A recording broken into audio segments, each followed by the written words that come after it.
सामने देखो। आह, बस बस। लूज।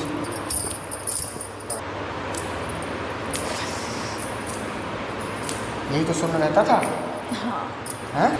सामने देखना है, ढीला छोड़ दो, सांस लो, छोड़ दो। हाथ नीचे रखो, सामने देखो, हाथ नीचे करो। होगा करेक्ट? हाँ। अब देखो दर्द है हाथ में, ऐसे घुमा के देखो। ठीक लग रहा है? हाँ। हैं? हाँ। ठीक लग रहा है? पेन तो नहीं है? कम हो गया? हाँ। कम हो गया? अब आपको हम थोड़ा सा इसका आप B12 का सप्लीमेंट देते हैं। B12 का देंगे जिससे आपका बहुत जल्दी नसें सारी अच्छी होती चली जाएंगी।